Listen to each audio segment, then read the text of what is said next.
भागलपुर में गंगा नदी पर बने विक्रमशिला सेतु पर यातायात बहाल करने की दिशा में बड़ा कदम उठाया गया है। ब्रो ने क्षतिग्रस्त हिस्से पर पहला बेली ब्रिज तैयार कर लिया है, जबकि दूसरे स्पैन पर 18 मीटर लंबे बेली ब्रिज की लॉन्चिंग शुरू हो गई है। भागलपुर की ओर 24 मीटर स्पैन पर तीसरा बेली ब्रिज भी लगाया जाएगा। प्रशासन के अनुसार 5 जून से छोटे वाहनों का वन वे परिचालन शुरू होने की संभावना है। भारी वाहनों की आवाजाही फिलहाल बंद रहेगी। ब्रो और तकनीकी टीमों की जांच में दोनों ओर के बॉटम कॉर्ड कमजोर पाए गए थे, जिसके बाद अतिरिक्त स्पैन पर भी बेली ब्रिज बनाने का निर्णय लिया गया। स्थानीय लोगों को उम्मीद है कि बेली ब्रिज शुरू होने के बाद भागलपुर और आसपास के जिलों के बीच आवागमन पहले की तुलना में अधिक सुगम हो जाएगा। नहीं, टोटल अभी तक 3 ब्रिज लॉन्च होने की बात है, तो 3 में से 1 लॉन्च कंप्लीट हो गया है, उसका डेकिंग भी कंप्लीट हो गया है और दूसरे ब्रिज का भी लॉन्चिंग कल रात कंप्लीट हो गया। अब उसके डेकिंग और बाकी जो फिनिशिंग वर्क्स होते हैं, जो पूरा करने के लिए बहुत सारे छोटे मोटे काम करने पड़ते हैं, वो सारे काम चल रहे हैं अभी, तो वो 2 से 3 दिन में वो भी कंप्लीट हो जाएंगे। और फिर हम लोग एक तीसरा ब्रिज लॉन्च करने की तरफ उसकी तैयारी हम लोग शुरू कर चुके हैं। नहीं, हम लोग 24 आवर लोडिंग का ब्रिज जैसा बताया गया बनाने के लिए वैसा बेली ब्रिज बना रहे हैं। और बेली ब्रिज में हमेशा एक बार में एक गाड़ी चलनी होती है, 1 व्हीकल एट ए टाइम इस पे जाना होता है और एक तरफ से जाता है, सिंगल लेन ब्रिज है, एक तरफ से गाड़ी जाती है, एक तरफ से गाड़ियाँ आती हैं। वो एडमिनिस्ट्रेशन तय करेगा कि किस तरह की गाड़ियों को वो इस पे चलाना चाहेंगे और उसके लिए डिटेल में डिस्कशन हम लोग का आपस में होगा, उसके हिसाब से तय होगा। वो सर कितने एक लॉन्चिंग को होने में 7 से 9 दिन तक, 10 दिन के अंदर अंदर एक लॉन्चिंग पूरी हो जाती है। लॉन्चिंग का मतलब लॉन्चिंग के साथ में ब्रिज को तैयार करना हर प्रकार से, उसमें बहुत सारे और छोटे मोटे काम लगे रहते हैं। बेली ब्रिज एक अलग तरह की प्रक्रिया है पूरी, जिसको लॉन्च किया जाता है और उसके बाद डेकिंग होती है, रैंप बनते हैं, तो 8 से 9 दिन लग जाते हैं उसमें होने में। तो वैसे एक पूरा हो गया है, दूसरे का काम जो कल लॉन्च पूरा हुआ है उसके आगे उसमें उसकी फिनिशिंग के कार्यक्रम चल रहे हैं और तीसरा भी उस हिसाब से हो जाएगा। तिलकामांझी भागलपुर विश्वविद्यालय एक बार फिर विवादों में घिरता नजर आ रहा है। इंटर्नशिप के नाम पर 500 रुपए की अवैध वसूली के आरोप को लेकर अखिल भारतीय विद्यार्थी परिषद के कार्यकर्ताओं ने विश्वविद्यालय प्रशासन के खिलाफ मोर्चा खोल दिया है। दरअसल पिछले दिनों विद्यार्थी परिषद के कार्यकर्ता जब टीएनबी महाविद्यालय पहुंचे थे, तब वहां के प्रोफेसर डॉक्टर नीलेश पर छात्र छात्राओं के साथ अभद्र व्यवहार करने का आरोप लगा। इस घटना के बाद छात्र संगठन में भारी आक्रोश देखने को मिला। इसी को लेकर एबीवीपी कार्यकर्ताओं ने विश्वविद्यालय परिसर में विरोध प्रदर्शन किया और तिलकामांझी भागलपुर विश्वविद्यालय के प्रभारी कुलपति डॉक्टर विमलेंदु नारायण झा का पुतला दहन कर जमकर नारेबाजी की। प्रदर्शन कर रहे कार्यकर्ताओं ने कहा कि छात्र हितों के साथ खिलवाड़ बर्दाश्त नहीं किया जाएगा।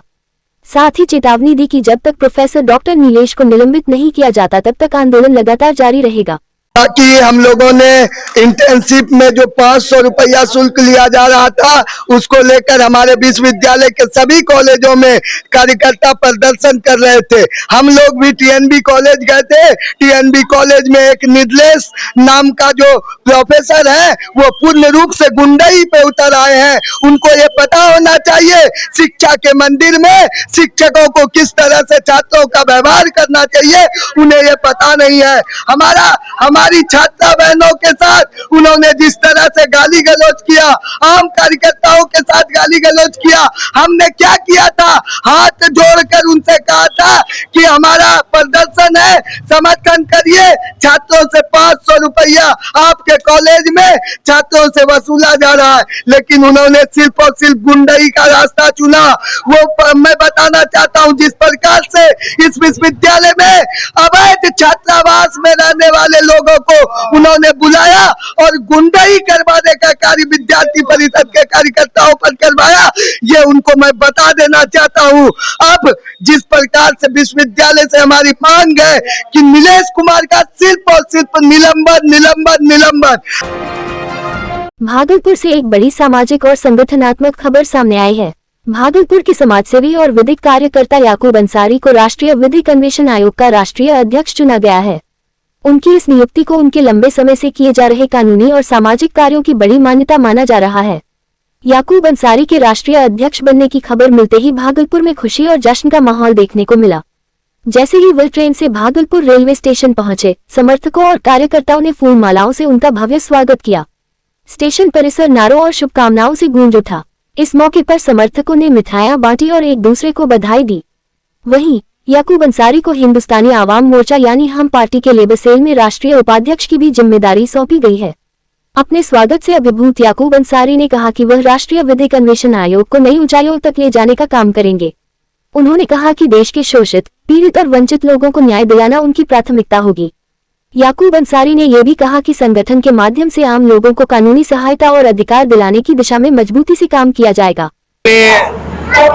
माननीय संस्थापक महोदय जो कि रामपुर की धरती शाहबाद में हमें आमंत्रित किए कि आप सर रामपुर की धरती पर उपस्थित हो, तो हम अपने राष्ट्रीय माननीय संस्थापक महोदय सैयद शाह आलम जी के आदेश पर हम रामपुर की धरती पर पहुंचे और उन्होंने हमें एक जिम्मेदारी वाला पद सौंपा और हमें राष्ट्रीय अध्यक्ष के लिए चयन किया और हमें ये जिम्मेदारी दी गई कि आप राष्ट्रीय अध्यक्ष बनकर के राष्ट्रीय विधिक अन्वेषण आयोग के कार्यभार को संभालें। और हमने उन्हें आश्वासन दिया है कि राष्ट्रीय विधिक अन्वेषण आयोग को हम 3 दुगनी रात चौगनी तरक्की के बुलंदी पर पहुंचाकर हम अपने को दम लेंगे और देश हित में, जनहित में जो भी कार्य हमारे सामने लाया जाएगा या हमारे नव राजकारणी के सामने लाया जाएगा, मैं उनका हर तरह से सहयोग करूंगा और उसका निष्पादन करूंगा। प्राथमिकता है कि हमारे देश के जितने भी शोषित, दलित और पीड़ित व्यक्ति हैं, उनका जो भी कार्य होगा और जो हमारे समक्ष लाया जाएगा, हम उस पर पुरजोर अपना सहयोग देके सरकार से उसको मनवाने का काम करेंगे और उसको न्याय दिलाने का काम करेंगे। भागलपुर के बरारी रिफ्यूजी कॉलोनी में थैलेसीमिया मरीजों के लिए रक्तदान शिविर का आयोजन किया गया। शिविर का नेतृत्व प्रसिद्ध यूट्यूबर आदर्श आनंद ने किया। रक्तदान शिविर में बड़ी संख्या में युवाओं और स्थानीय लोगों ने भाग लेकर रक्तदान किया। शिविर में संग्रहित रक्त को जवाहरलाल नेहरू मेडिकल कॉलेज अस्पताल ब्लड बैंक में जमा किया जाएगा ताकि जरूरतमंद थैलेसीमिया मरीजों को समय पर रक्त उपलब्ध कराया जा सके। इस दौरान आयोजकों ने लोगों से नियमित रूप से रक्तदान करने की अपील की और कहा कि 1 यूनिट रक्त किसी की जिंदगी बचा सकता है। शिविर में मौजूद लोगों ने इस सामाजिक पहल की सराहना करते हुए इसे मानव सेवा का बड़ा कार्य बताया। ये विचार आया नहीं, ये सब तो हनुमान जी करवाते हैं और क्योंकि बिहार सरकार द्वारा ये अब जो देख रहे हैं मेरे घर पर ये वैनिटी वैन टाइप बस लगी हुई है और चूंकि ये जवाहरलाल नेहरू मेडिकल कॉलेज अस्पताल है भागलपुर का, बहुत बड़ा अस्पताल है, तो वहां से ही आए कुछ लोग और अंशु सर और भी साथ में 3-4 लोग आए हुए थे, तो उन्होंने बोला कि ब्लड डोनेशन का कुछ हम लोग कर रहे हैं तो आपका साथ चाहिए। हम लोग बिल्कुल करेंगे और बहुत पहले से ही हम ये सब चीज करते आ रहे हैं क्योंकि लोग जानते हैं, जो लोग मेरे करीबी हैं। तो फिर एकाएक उन्होंने बोला कि हम लोग ब्लड डोनेशन कैंप जो रक्तदान का महाशिविर है वो आपके इस प्रांगण में करेंगे जहाँ पे आप वीडियोस बनाते हैं। तो हम बहुत सोच में पड़ गए कि क्या होगा क्या नहीं होगा, लोग इतने सारे लोग जानते हैं, लाखों लोग जान रहे हैं। अभी तक कुल मिलाकर अभी 5-6 बजे तक चलेगा। कुल मिलाकर मेरे ख्याल में 20+ शायद हो गया ये इसका सारा। हमारे जो नर्सेस यहाँ पे हैं, डॉक्टर साहब यहाँ पे मौजूद हैं, इन लोग बता सकते हैं। और आज जेल NMSCH ब्लड बैंक की ओर से यहाँ आदर्श आनंद के प्रांगण में एक रक्तदान शिविर का आयोजन किया गया। अभी ब्लड बैंक में रक्त की भारी कमी हो गई है, जिसके कारण थैलेसीमिया बच्चों को ब्लड नहीं मिल पा रहा है। कैंसर मरीज जो होते हैं, जो एक्सीडेंटल मरीज होते हैं, उन लोगों को इमरजेंसी में बिना डोनर के ही ब्लड मुहैया कराया जाता है।